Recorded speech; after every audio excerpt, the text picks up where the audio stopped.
This Hanging on Air is live. Live, all the way live. Sigmund Bloom, Dr. Gene Bramwell, Matt Waldman, and the microphone. We're all here tonight, and we're ready to talk some football. Cecil Lammy on assignment with the Denver Broncos now, traveling for the road game. So, as you said, Matt, embedded with the team. Embedded. Yeah, and it's going to be fun. It's going to be fun to see what happens. Footballguys.com, of course. You know, we're really the peak of draft season is almost here. We're here to help you. Of course, the mobile draft dominator. Of course, subscribe to footballguys.com. Get in on the subscriber contest. That's going to be fun. And Doc, welcome back. And let me say this, as I'm sure I will jinx this weekend. Before we jump in and start peppering you with questions, it feels like it's been light on the injuries, especially catastrophic injuries this preseason. I shouldn't have said it, right? I will pretend that you didn't say any such thing. See, you won't even attest to that. You won't even attest to that. It's good, though. It's good. No, I won't. We lost Ryan Kelly. Cordy Glenn just went traveling to get an injection in his foot, so I don't know that all is well necessarily, but both of those injuries are going to play a pretty important role in their offenses for sure. Well, yeah, and with Kelly, we're already hesitant. Well, so let's go ahead and do the pivot there, and let's start peppering the good doc with questions before he goes off and help us fix the rest of the world.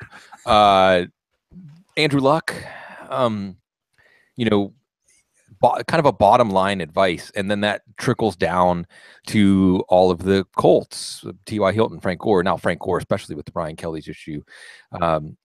How pessimistic would you be about Colts? How far would you be dropping them tier-wise or draft board-wise, or almost as the shadow, Bob Irsay, like, it'll be around the opener?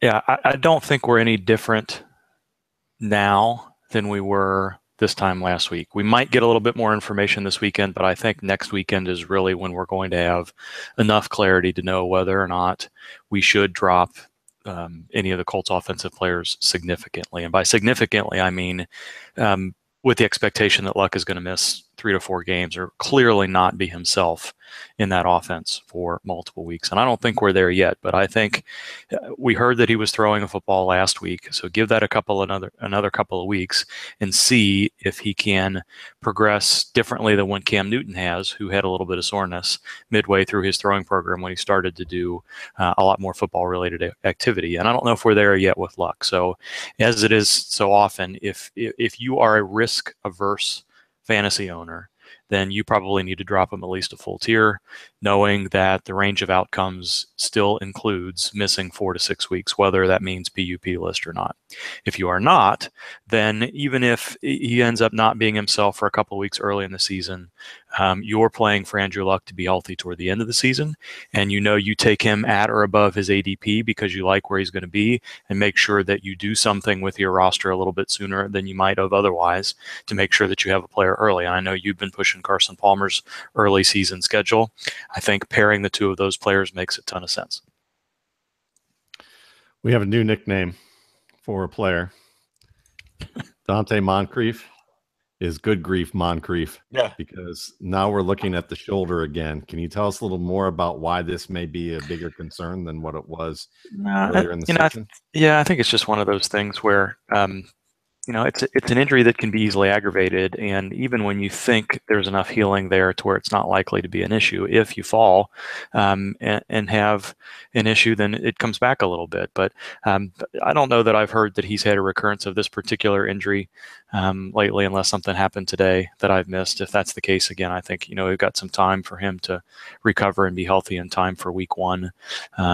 We talked a little bit about this with Paul Richardson through the week last week in a Periscope session I did, and tend not to be too concerned about some of these low-grade injuries. Some of them are difficult to get over, even low-grade, and sometimes you've got Jordan Reed's situation like last year where even though it's a pretty significant injury, they come back a little bit sooner than you'd expect. And that was the case with Reed last year. You thought after he'd struggled through those first couple of weeks that it was going to be even longer. So something happened today. Is he struggling a little bit more in practice today where there was a setback, or do we know? Well, they basically said he was limited only to individual drills. Oh yeah, I don't think there's any sense in allowing him to be hit so soon. So I don't know that necessarily means that there's an aggravation there, or that we expect that it's a higher grade injury than they originally expected, or that they're telling us something different than that it was an AC sprain all along. I think it just makes sense to not put a veteran out there, knowing that if he takes another hit on the same area, then maybe you're pushing back the full recovery timeline by a couple of weeks. So that's probably all that's going on there. Gene, let's talk Jordan Reed. Orthotic in his shoe. Oh boy. Maybe he was a 3rd round pick, early 4th round pick, when we just thought he was going to uneventfully report to camp. And now with this toe issue, the potential that there was a fracture, now an orthotic in his shoe, I'm seeing him fall to the 6th round. Is that even underreacting to all this news? I don't care about the orthotic, really. Honestly, I bet there's a ton more players that are wearing orthotics of some sort or another in their shoes. And a lot of that has to do with the shoes are so thin now.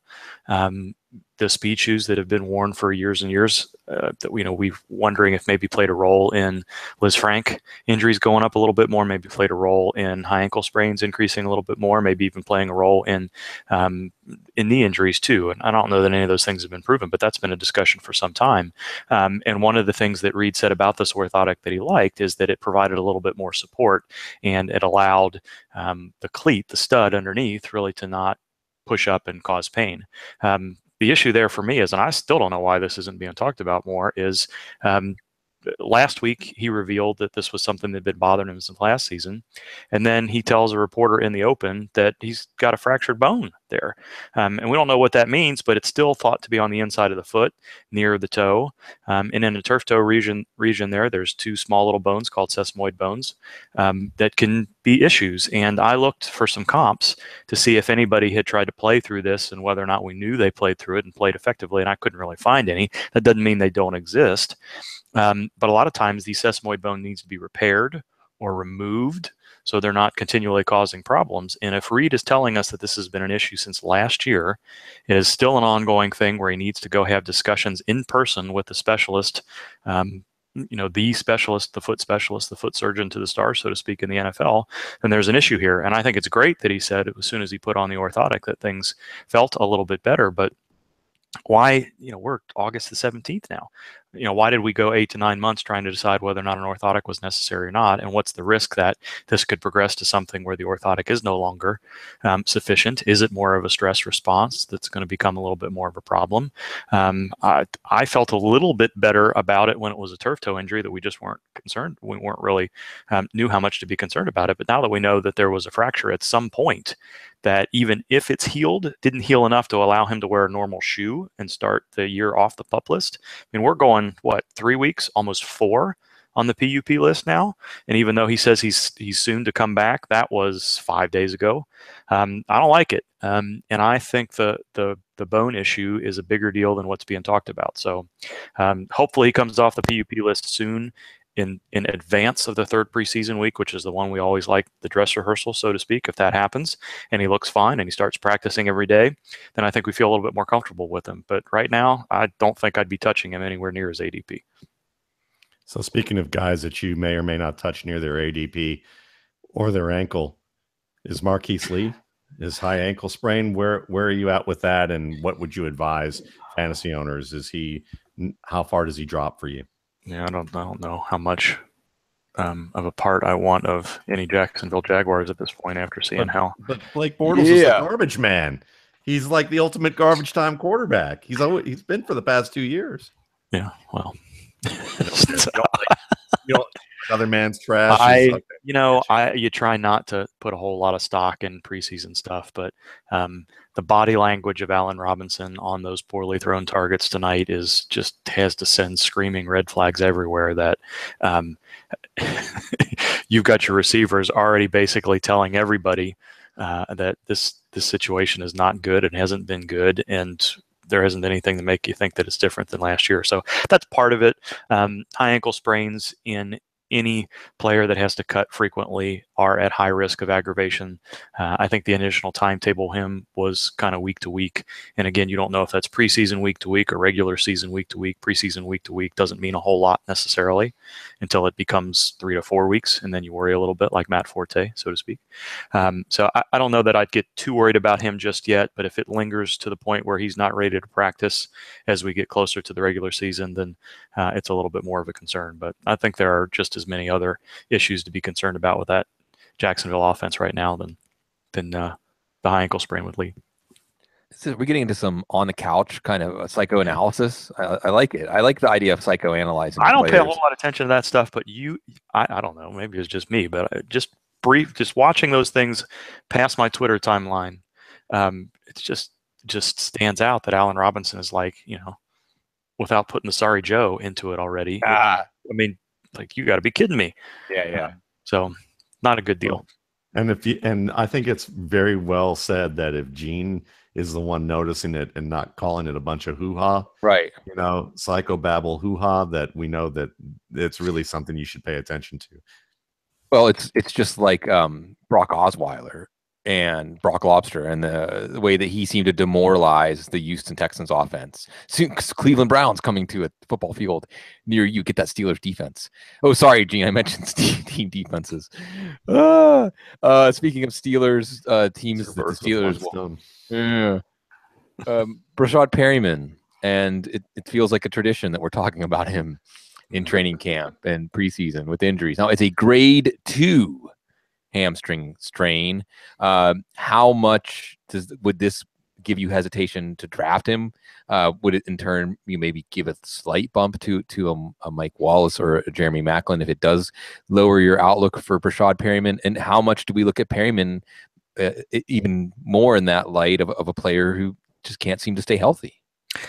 Yeah, there's always so much we don't know about how injury prone a player may be and whether or not this has to do with some lingering asymmetry in his legs because of the PCL injury he's had in the past and all the stiffness and the difficulty he had recovering from that. Is he at higher risk of soft tissue injuries in his legs because of that? That's a question that we can't answer, but or at least I can't answer. Grade 2 could be, grade 2 means anything from, okay, we can't call it so subtle that it's a grade 1 anymore, to grade 3, which is a full tear. So, it's not where grade 1 is 0% to 35% and grade 3 is 75%. And there's a little bit this could be anything in the middle. So it could be a 2 to 3 week recovery. Most of them end up being kind of in that mid range, which is 4 to 6 weeks. And at the time of year we are now, I think you should have every expectation that Perryman will not be ready to go at the start of the year. At least he won't be ready to take 70 offensive snaps and run 40 to 45 routes at full speed. It may be week 2, week 3, week 4, and then he's there, and then he's fine for the rest of the year. He avoids any of those compensation injuries or aggravations and does fine. But there's really not been anything with him in the past that suggests that he's a quick healer. And knowing that he's got a mid-grade injury with a wide range of expectations, I don't know that I'd put him on a roster at this point as anything more than a flyer that you hope starts to reap some dividends for you by the end of the first month of the season. But it may be till mid-season until you see the Ravens and Perriman himself trust himself to be doing a lot during the games. So here we are, another tradition that seems to be at least now in its second year. So we're getting the chance to see it maybe as be one as John Brown and his quad. No. So yeah, I know exactly. We should just have that drop every time we say John Brown, and just have, Yeah, I think what was more disappointing than anything else is hearing Bruce Arians say that essentially he doesn't know if he can count on him anymore. And as just a quick aside, some of the concerns about players and making sure that they get tested and understand whether or not they have sickle cell trait or not, which is a fairly common thing, is exactly this. There are a lot of players with sickle cell trait, but not all of them have splenic infarctions like Ryan Clark. Not all of them go through muscle strain issues and difficult recoveries like John Brown. But to be labeled with sickle cell trait on your on your medical file, it's going to start making folks wonder whether or not those players are going to drop further in the draft, whether or not they're going to be seen as unreliable on the depth chart, fair or unfair. So I was, not that it rubbed me the wrong way a little bit, but I kind of cringed a little bit when I read those comments from Bruce Arians saying that Brown isn't trustworthy. And there's you can understand maybe where head coaches and general managers come from in that regard. That if you're counting on a player, he's got to be on the roster, and you have to be able to have a sense of how likely he is to be able to play from week to week. So. This seems like it wasn't a quad last year with Brown. It was a hamstring, so we're not limited to one muscle at this point. And if he's got a sensitivity to muscle strains and slower recoveries, and it may not be slow recovery as much as when he has these issues related to sickle cell trait, that it's a little bit higher grade injury than what you would think, or that he's not able to return as quickly because he's at a little bit higher risk of aggravation. So Arian's comments today were pretty concerning. That it tells you that the team there's no reason to use that as a motivating ploy. I don't think for John Brown. I don't see it that way. I think it's a legitimate concern and frustration. I don't think it's personal necessarily, but it's meaningful for Arizona's depth chart. Gene in the chat room, and it's so fantastic to have you, chat room. Always, we love you all. Josh Threaton brings up the Delvin Breaux situation, and so this is. Gene, I can't remember anything like this before, where Delvin Breaux has, and I actually, when I was hit by a car way back in 2006, I actually walked around on a broken fibula for a couple of weeks. They let me out of the hospital and didn't diagnose it, and they didn't diagnose. They said it was just a contusion, and 2 orthopedists lost their jobs with the Saints. Did you see the story, and you have any thoughts on that, and anything else you want to add to that picture? So I got a lot of questions this week about how can you miss a fracture on X-ray, and this was certainly not a situation where the bone was at an angle or broken clean through or something like that. That stuff doesn't get missed on X-rays.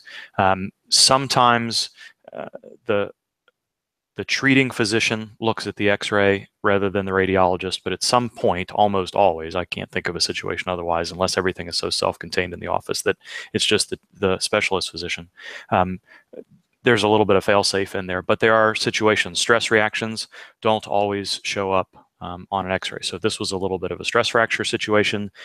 Sometimes it takes a second X-ray to see. Sometimes very subtle injuries don't show up on the first picture. I don't know that fibular fractures are always in that category, but every once in a while you need to take another X-ray 10 to 14 days later, and the way you diagnose a broken bone is that you see some healing there. There's a little bit of swelling around the bone. There's a callus of bone that forms before it kind of shrinks down and remodels, and that's your indication that there was something going on there. So it's really hard to say, to say something was misdiagnosed or there was a delay in diagnosis due to negligence. So I don't know that I'd go down that route necessarily.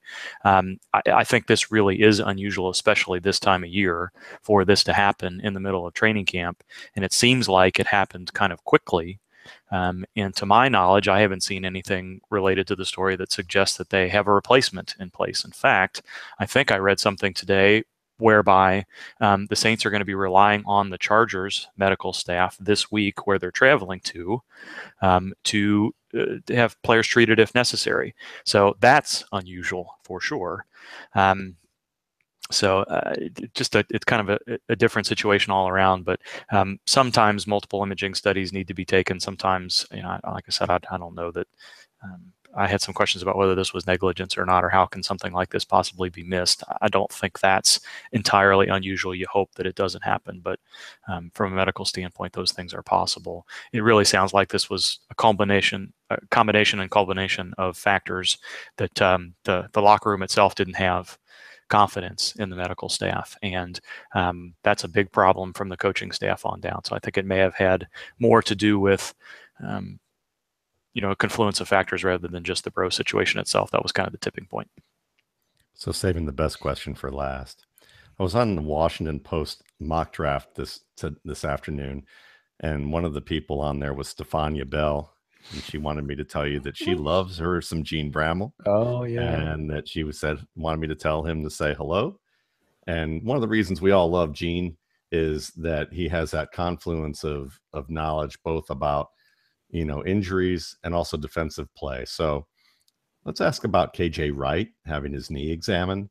And one is, are you worried about that? And I know that we hate to talk about team defense, but how would that impact Seattle's defense for fantasy owners with team defenses if he's gone? Well, I think KJ Wright is a very underrated outside linebacker. And the other interesting part of that is that Kevin Pierre-Louis, who I thought was he's a different type of player than Wright. Wright is a big, although rangy and good in coverage outside linebacker. Pierre-Louis ended up being more of a special teams player because there really wasn't room for him to do anything else with the way they decided to use Bruce Irvin and Cliff Averill and a number of other players, but there's not a ready-made backup there, I don't believe, for him right now. Now, how they choose to use Irvin and Frank Clark and all those other folks, I don't know. I meant to follow up on this a little bit more closely yesterday, but I think that I read something about them being concerned about an injection or surgery or something like that as well. So it seems like it may be a chronic problem for him, even if they choose not to do anything immediately.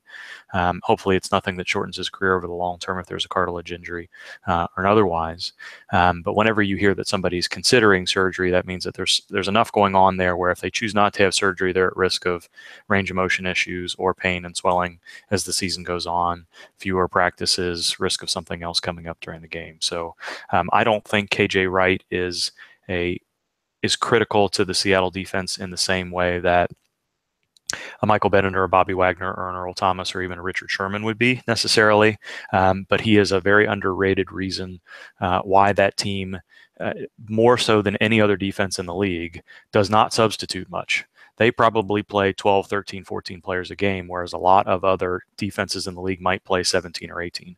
The 11 players in the huddle rarely rotate off the field because of the way they put that defense together and the versatility of all the pieces involved. And KJ Wright's a big part of that. And they have little to no depth behind those two linebackers. So, potential weak spot there. Not a weak spot, never a weak spot in any team or anything he does. There is no backup. There is only one. Dr. Gene Bramall. We love him. Thank you, friends. I appreciate it. We'll talk next week. Yeah. See you. Woo. He's All right. best, man. He's the best. He is. It's a real joy. As on this plane, getting a chance to spend time with Dr. Gene is fantastic. Getting a chance to spend time with you. When the cease is away, the mice will play. And I heard today that mice scare elephants. Did you hear that? They sure is bleeping do. They leap in they the get air. the bleep out of there. They do. Well. Let's talk about tonight's preseason action, Matt. We already touched on Blake Bortles.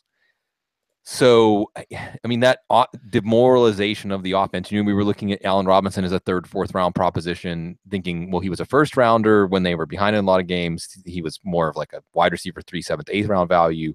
Maybe he could be somewhere in between. As Dr. Gene mentioned, you can see the frustration there. Also, Leonard Fournette, we didn't get to ask him about the foot issue, but I'm sure you can attest to how Fournette wasn't the same last year playing through an ankle injury as he was in his freshman year. But the Jags creeping onto our stay away list, there's some offenses it's just hard to picture them making any of their players outperform ADP, and Blake Bortles could be the reason why. Yeah, this is a tough one because even if you think, oh, let's go late and get a guy like Allen Hurns, well, if Marquise Lee comes back and he's healthy enough, that may eliminate that as well. And then if Bortles can't hit the broadside of a barn, then what does it really matter? So, it does feel like that the rails are getting greased for them to go down the chute and go somewhere we don't want to venture. So it's a thing for me that I saw opportunities today in a draft where I was thinking, kind of like Allen Robinson here, but then I got the same image as Gene did. I'm looking at that and I'm thinking Bortles isn't making the improvements that they thought. And so is that just, him going through a poor dress rehearsal? It could be, and he could turn it up a notch, but our past history shows that it's unlikely. So if you're playing the odds, these aren't the guys you want to take risks on, is the Jacksonville Jaguars. No. And I'm starting to feel like that a lot of them are going to start slipping down my boards this weekend. Well, and a narrative belongs in fantasy football analysis.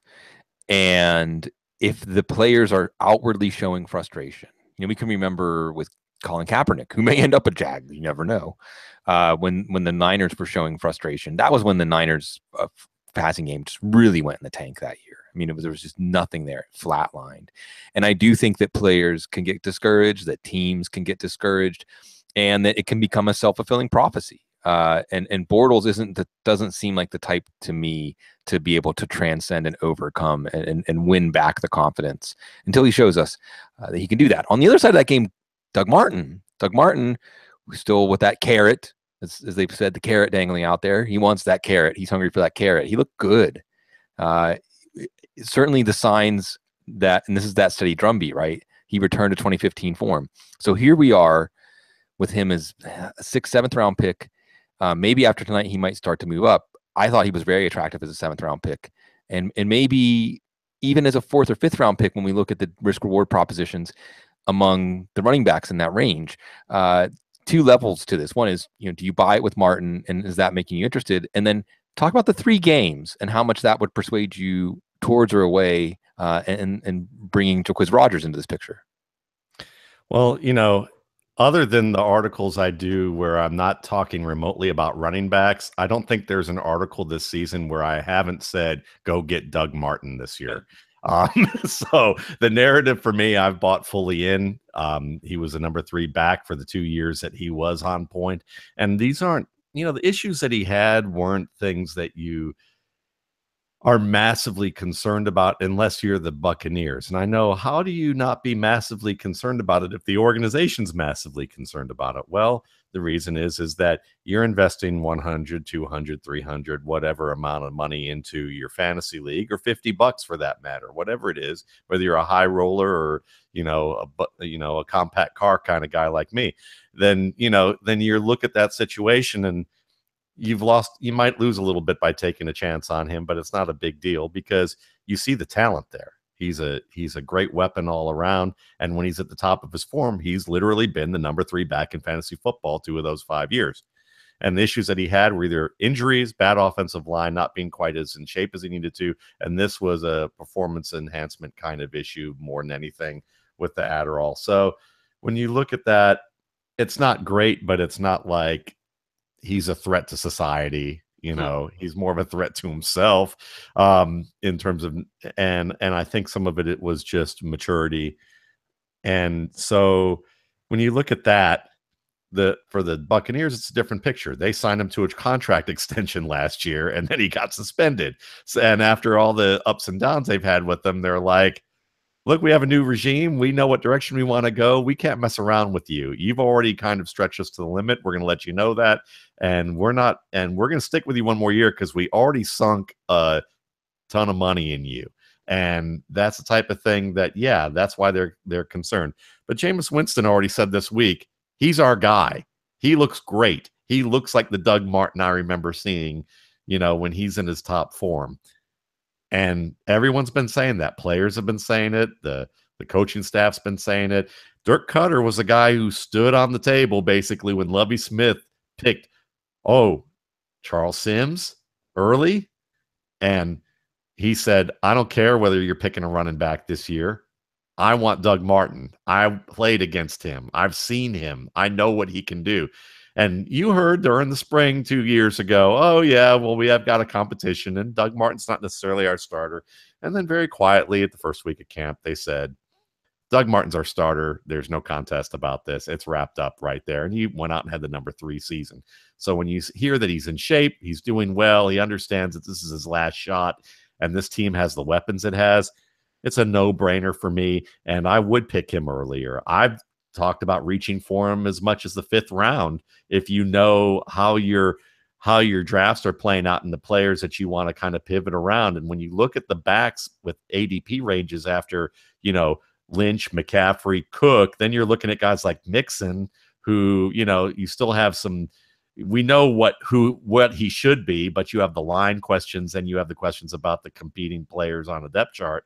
So who's really a clear guy that you want who has the kind of talent that Martin has? And I'd say the answer is very few and far between in that range. So why not move up a little bit to get him? I just missed him in a draft today as well, where I wanted him, and I believe he was available. It was going to be the 5th or 6th round that I was trying to get him. Really quickly, while we're on the Tampa point, Mike, are you finding yourself taking Mike Evans at all? Mike Evans, I get questions like a player you're avoiding. And I'm not saying avoid Mike Evans like the plague, but I don't have him as a first round value. I think it might have been JJ Zachary. Someone wrote an article, I think it might have been Number Fire. Sorry if I'm incorrect about this, that Evans 2016 was all like DeAndre Hopkins 2015, where you had a massive target load in the first half that powered him to an elite fantasy season. But in the second half of the year, his targets got more reasonable, more like 6, 7, 8, 9 a game. And he was good, but not deserving of a first round pick. Do you have a stance on Mike Evans while we're on the Tampa subject? Yeah, I mean, I hate to be neutral, but I'm kind of neutral good on him if we're going to use an old, geeky reference with a guy, because he's someone that if he's available in the back half of the first round in a PPR league, I'm certainly going to consider him. I think that Deshaun Jackson opens things up for him. I'm very high on Deshaun Jackson because even in practices, they're talking about how much he's getting used in red zone situations, how much he's connecting with Winston on the deep ball. And everybody's like, oh, he's still got his speed. And I'm thinking, yeah, that dang age cliff again, where we fall off of it and the dragons eat us up, or those people in Colorado who think the earth is flat. I mean, it's like, yes, Deshaun Watson still has speed, everybody, and he's going to still have speed probably till the very end of his career, unless he's playing with some sort of injury that he's gutted through and he's hobbling, and then he'll still be faster than Kelvin Benjamin. So, I mean, when we look at this situation, Mike Evans is going to have more targets opened up to him. Doesn't mean that he's going to have bigger opportunities to have that top 5 upside. No, I think his ceiling is capped, but his floor is still high enough that if you consider him as a wide receiver 1 at the end of the first round, I'm not going to argue with you. I think it's a pretty safe choice. We also had Baltimore, Miami. After the game, Matt, Jay Cutler said Devontae Parker is a really good player, and called him a faster Alshon Jeffrey. This set off the bells like, by Parker, or at the very least, 6th, 7th round of your draft, you still see Parker there. Is Parker one of those players that could? You've been saying, I was waiting to hear that he's putting the work in. Now we hear he's putting the work in. Now we have him married with Jay Cutler, who was good with Alshon Jeffrey. Cutler is telling you, I see Alshon Jeffrey when I see Parker. Did we see Parker putting up Alshon Jeffrey numbers, or is that in the range of possibilities this year?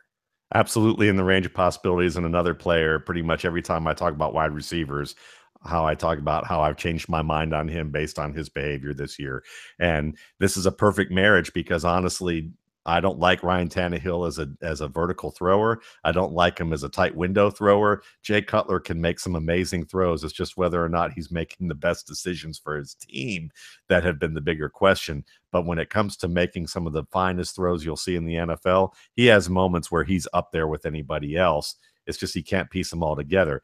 But Devontae Parker is his kind of player now, and that's the guy that he's going to go, I know I can get the ball to him. I know that I can find a way, and he's going to find a way back for me. And Jarvis Landry can do some of that too, but not in the deep game, not as much in the red zone game. And I think that we're looking at a guy who could have double-digit touchdowns, who could get 1,100, 1,200 yards. And if he has that combination, then we're looking at Alshon Jeffrey type numbers, and probably without the injury issues. I mean, the issues what's funny is Devontae Parker, while he's had issues with conditioning and they've had concerns about things, he hasn't really been banged up on a high level. And whereas Alshon Jeffrey's had to recondition his body so that it was aligned in a way so that it didn't cause hamstring injuries. I'm more wait and see on Alshon Jeffrey with Carson Wentz, whose mechanics were off last year with his footwork and spraying the ball on sideline plays that were good for Jeffrey. Jeffrey's there to erase some of the he's kind of like that PR spin doctor for people who are Carson Wentz apologists. I like Carson Wentz, but there are some problems with his deep ball that have always been there, and I'm wait and see mode on whether that's actually been addressed. And I don't think they've been, and I doubt if they've been addressed enough for Jeffrey to be at his top performance level compared to what Parker could be with Cutler.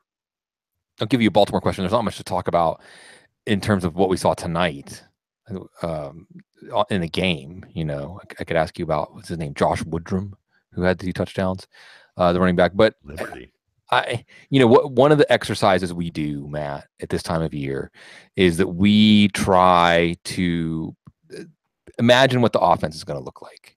And, we didn't ask Dr. Gene about Joe Flacco, but we know what Flacco's got going. We did ask him about Rashard Perryman. We know what Jeremy Maclin can do. We know what Mike Wallace can do. We'll see about Nick Boyle, number 1 tight end. And I piece this all together, and I think about the way this team has targeted running backs in the last year. The way that Terrence West and Ken Dixon were featured in this offense. I think about what happens when an offense can't get anything going. And I wonder if this offense is going to be able to get anything going. And Matt, I keep coming back to, and by the way, just to put a point, a very fine point on this. Last year, now Baltimore did have 672 attempts. I think they or 678 attempts, 672 for Flacco. They led the league. But just to put a fine point on this, last year, 156 running back targets, 156 passes to the running back. And I keep thinking Danny Woodhead's going to be a low running back 1 in PPR leagues. He's going to catch 5, 6, 7 passes a game. And talk me out of it. My only way of talking you out of it is if Flacco isn't the starter. And that's because if Ryan Mallett's the starter, and I believe that's the guy that they'll likely have in there, then you're looking at a guy who his strength is throwing the ball downfield with beautiful touch and anticipation on some vertical throws, which is very beneficial to Wallace and Maclin in the way that they play, because they're not physical guys as much as they are finesse guys who work well with timing. But here's the problem with that. If you do that well, but you don't maneuver the pocket well and don't find your check down well and don't make good decisions overall and tend to get kind of flustered when you miss your lines as the actor on the stage that a quarterback can be, when that happens, how good are you really going to be thrown to the running back on those opportunities unless it's a set play? And if it's a set play, how many of those are not going to be sniffed out because everyone knows that basically they just need to cover the top, and then they know he's going to go down to this play, or they can kind of read some of that a little bit more, and it becomes very predictable. And if it becomes very predictable, then maybe Woodhead's upside could be capped to a running back too. But you're still looking at him as a bargain either way that you go, because of the fact that he is such a good pass catcher and he is such a good red zone player. If you watch him in the red zone with New England, with San Diego, he's very shifty. He understands how to run between the tackles well. He's good on those shovel passes. He's excellent in the compressed area of the field. And I would not be surprised at all if the Ravens were smart. And again, we're talking about the assumption of rational coaching, that he would end up being the red zone leader for that team. Which may not be a lot if Mallett is in there and doesn't play to the level that his physical upside is capable of, but the mental upside may not be there. So yeah, I like the pick because of the ADP, but if it climbs because of recent talk about his red zone prowess, then it may be overvalued way too fast. But there is definitely room for him to outperform that. And it just feels like, if he gets hurt, he gets hurt, but it just feels like he's going to be a centerpiece of the offense. And it's fun. It's been fun to watch. It's fun to have watched, Matt, we've been doing shows together for a long, long time. And the NFL, evolving is kind of a value word. I don't want to say necessarily positive in the sense that it's better, but I like an NFL where somebody like Danny Woodhead Darren Sproles, where these players have a place. The next breed, new breed guys like Tyler Irvin, Tariq Cohen, Donnell Pumphrey, they're coming, and it's fun. It's really fun to watch these guys. It's really fun to watch teams utilize these guys. D.D. Westbrook has apparently put on a show in the Jacksonville Tampa game, by the way. There's something to look forward to. Is Alan Hearns probably on the way out with his contract. We'll see about Marquise Lee. D.D. Westbrook can play. Yes, he can. Interestingly enough, tonight's third game, very topical for recent news, Buffalo against Philadelphia. These two teams made a trade. Actually, Ronald Darby picked off Tyrod Taylor in this game. So I guess let's talk. Are you buying Jordan Matthews at all? I know we didn't ask Gene about him and his chip sternum fracture. And just before we jump into anything about the game tonight, when you saw the merry-go-round there, Watkins to the Rams, Matthews now to Buffalo, instant fantasy takes when you saw those trades go down. I like the trade actually for both teams, but the problem that I have is that I think Buffalo, while people will talk about it as the winning end of the deal, I think they got the losing end of the deal. And the reason is it's not because Jordan Matthews is a lesser player than Sammy Watkins, though he is. It's not by so much that it's not an issue. In theory, this is a really good trade because Tyrod Taylor is a good improviser who can work players open, and players like Matthews, who's a high effort guy who can win bodying up on players and do a lot of work in the middle of the field.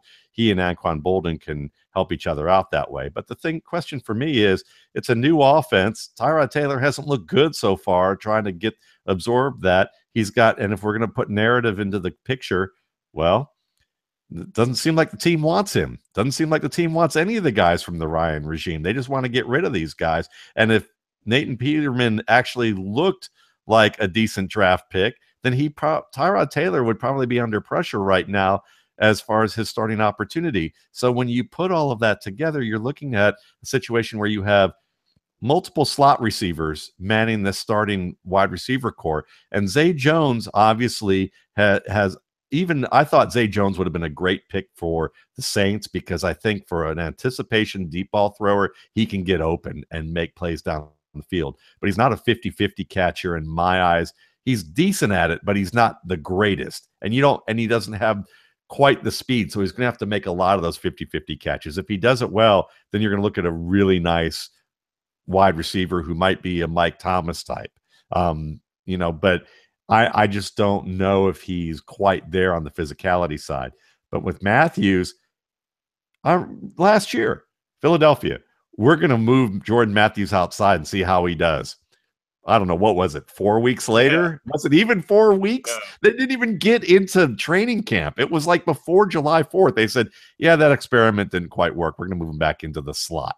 You're a West Coast offense. You need outside receivers. They liked his route running, but he couldn't separate. Well enough. Does that sound familiar? Was there another? I think there was somebody who was talking about that, Bloom. I don't know, but I know that you had a sword and shield going on with that. It takes a while. Yeah, you were kind of Jon Snow out in the horde there, drawing your sword with all the people kind of. I know nothing there. I know nothing. I think I was the giant heading down in the back, had your back, but but it got pretty tight for a little while there. But we'll see. Maybe it'll work out. But Watkins in L.A.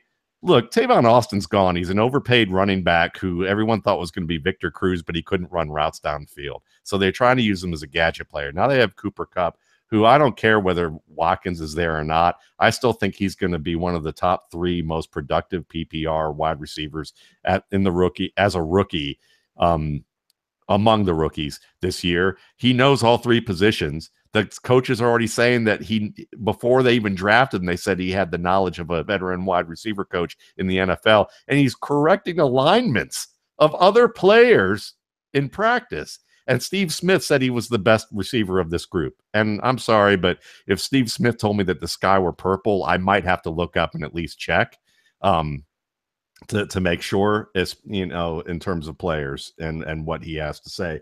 And I think that Watkins is a guy that's going to actually threaten every aspect of the field. It's going to help Goff out or whoever's playing quarterback there, because he can make the quick hitting plays. He can adjust in zone and find the open zones, and he can go deep. And Jared Goff actually throws a pretty decent deep ball.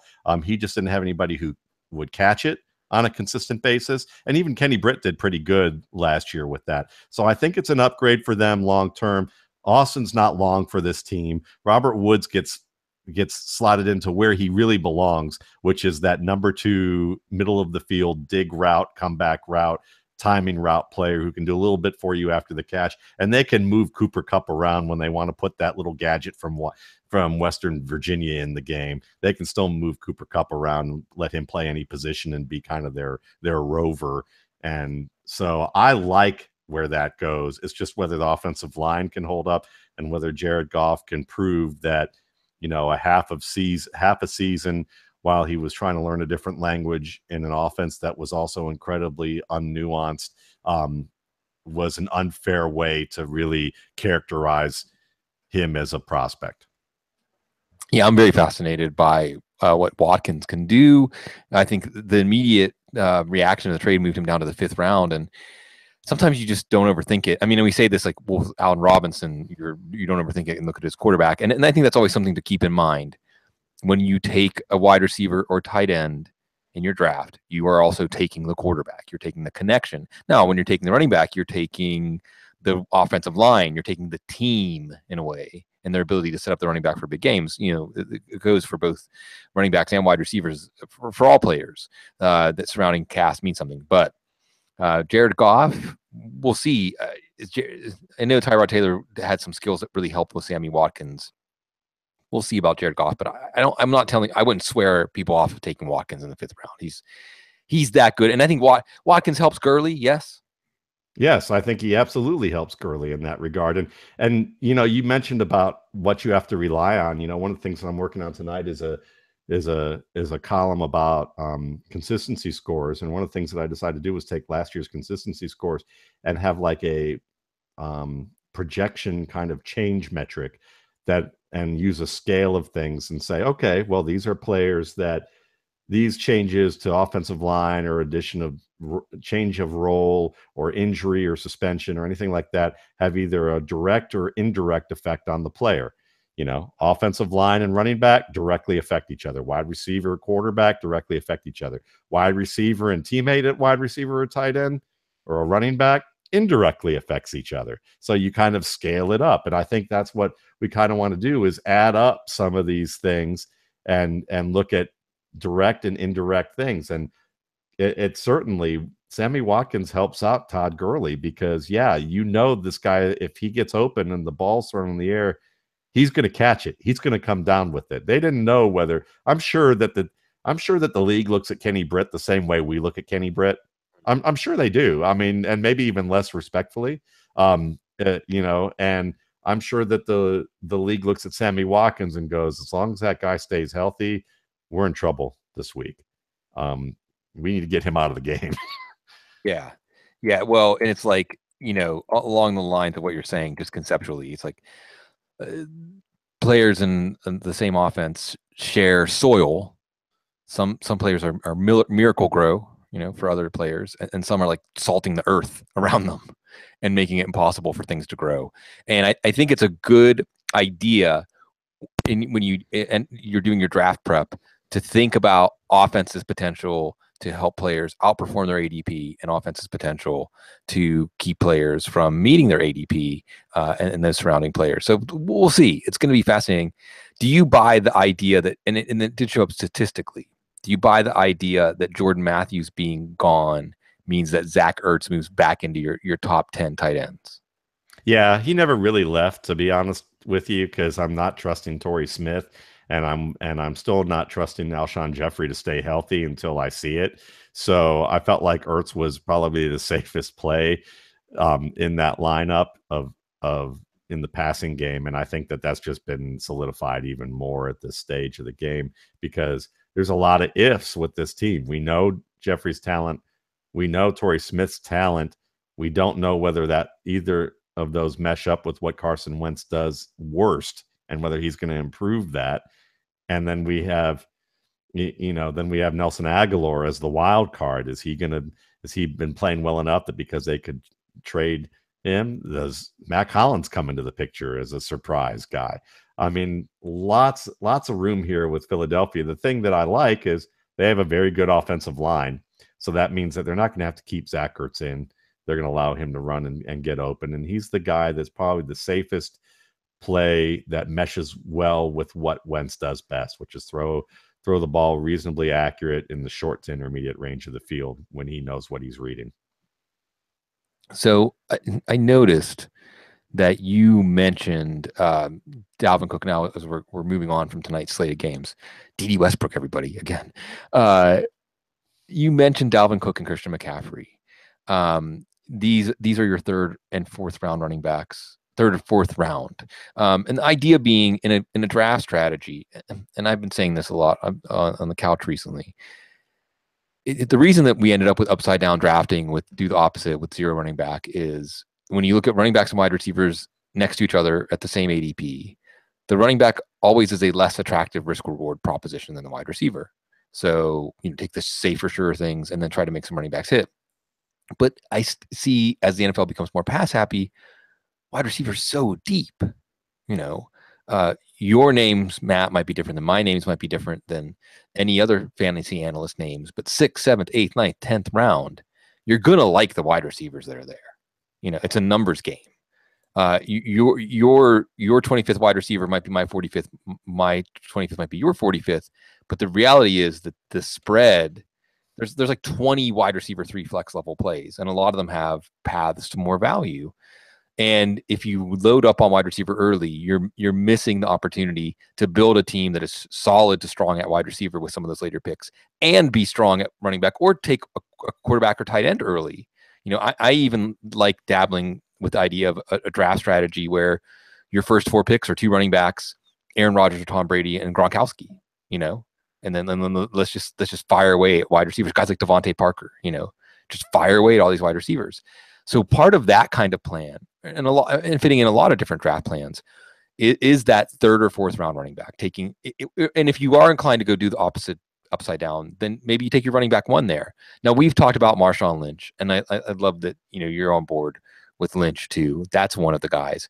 But Dalvin Cook and Christian McCaffrey seem, based on the way you mentioned them, just the general aura of your mention, it seems like you're saying if someone were to tweet at you or send you an email and said, I'm taking Dalvin Cook in the 3rd round, or I'm taking Christian McCaffrey in the 3rd round, you wouldn't say, ooh, I'm not so sure. No, I'd say, great, go ahead, go do it. Because people are over analyzing this. This is a really good running back class. It was a better running back class this year than it was last year, even though the top end had a fantastic player in it. You got to understand that people were overanalyzing Dalvin Cook since the combine. So the biggest problem with Dalvin Cook is he going to drop the ball on the ground and get benched early and soon enough? And if that happens, then he could be the biggest boom bust of the two. But I love Christian McCaffrey's game, and when you look at that system, he runs well between the tackles. He's playing for a team that actually ran very similar types of things that Stanford ran. So he's very comfortable. He's not thinking. He's actually just playing the game. And that's what you need to be able to do. And a lot of rookies, they're overthinking. Samaje Perine, perfect example. They said this week or today, he's overthinking. That's something we were talking about last week. I mentioned it's not that he had a fumble problem. It's that he's overthinking the game right now. And when you're overthinking, you make careless mistakes.